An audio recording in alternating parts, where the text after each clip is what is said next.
Bom dia, pessoal. Mais uma aula de ciência. A gente vai continuar no capítulo 6, falando sobre visão, certo? Hoje a gente vai ver a vantagem da visão binocular e vai ver também a correção de alguns distúrbios visuais, ok?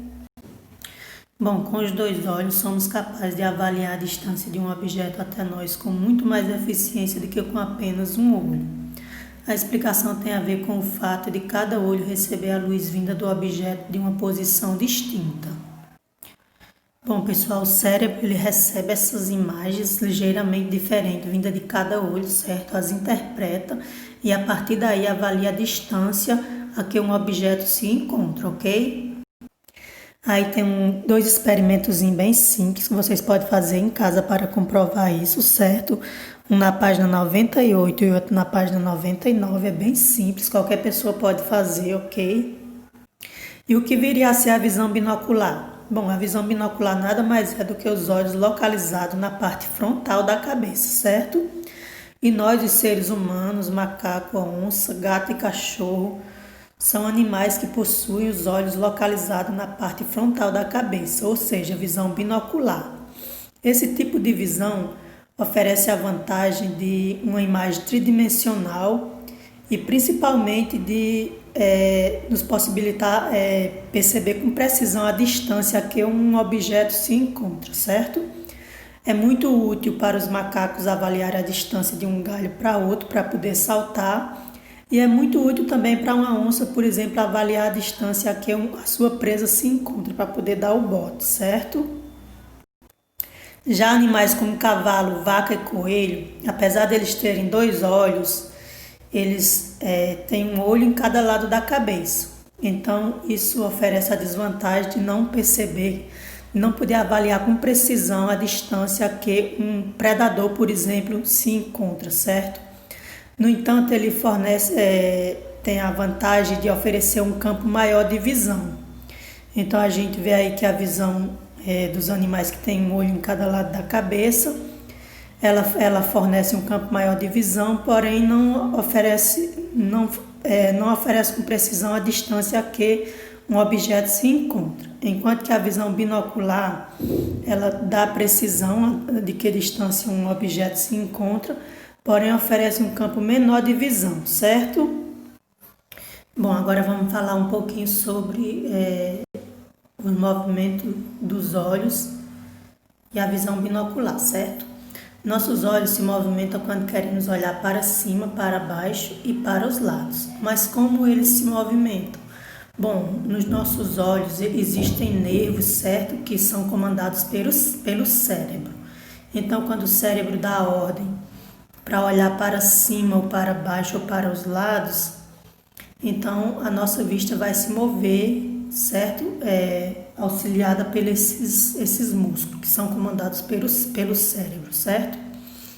A capacidade de movimentação dos bulbos dos olhos é bastante útil para a visão binocular. Em razão do movimento de giro para dentro e para fora, os bulbos dos olhos podem apontar em direção a objetos mais próximos e mais distantes, como a gente está vendo nessa imagem aqui, certo? Nessa imagem que tem o raio menor, a gente vê que os olhos eles estão voltados mais para dentro, então estão observando um objeto mais próximo, certo?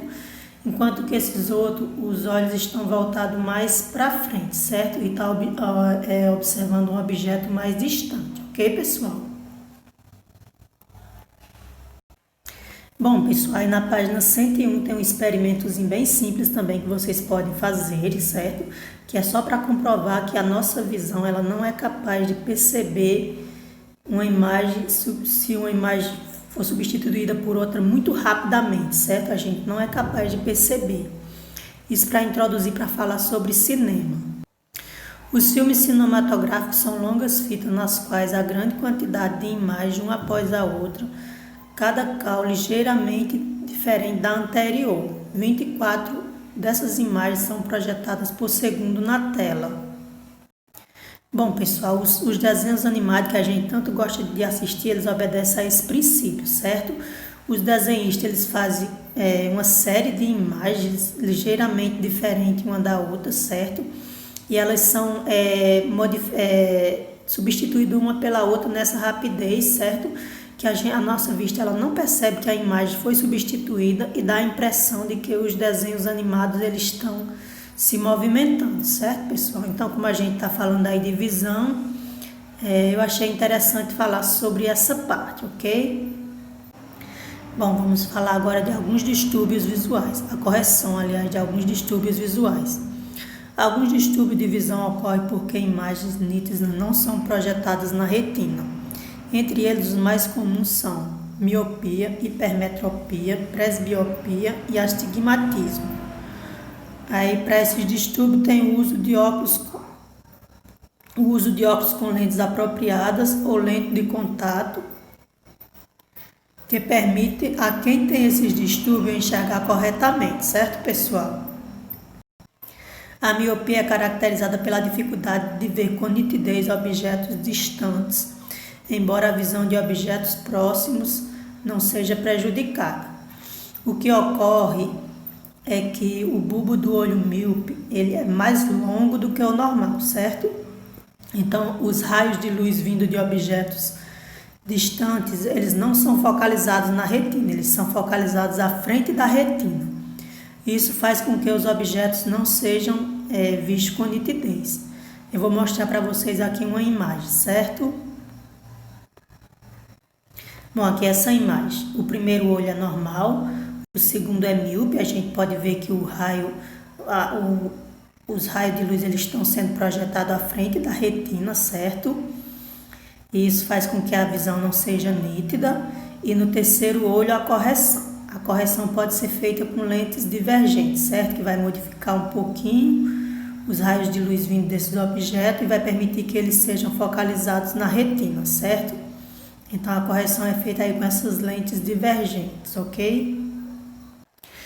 Nós temos também a hipermetropia, que é um problema oposto à miopia. Quem tem esse distúrbio visualiza normalmente objetos distantes, mas não vê com nitidez objetos próximos, certo? Então, a gente pode ver aqui na primeira imagem uma visão normal, na segunda imagem uma visão hipermetrópica, certo?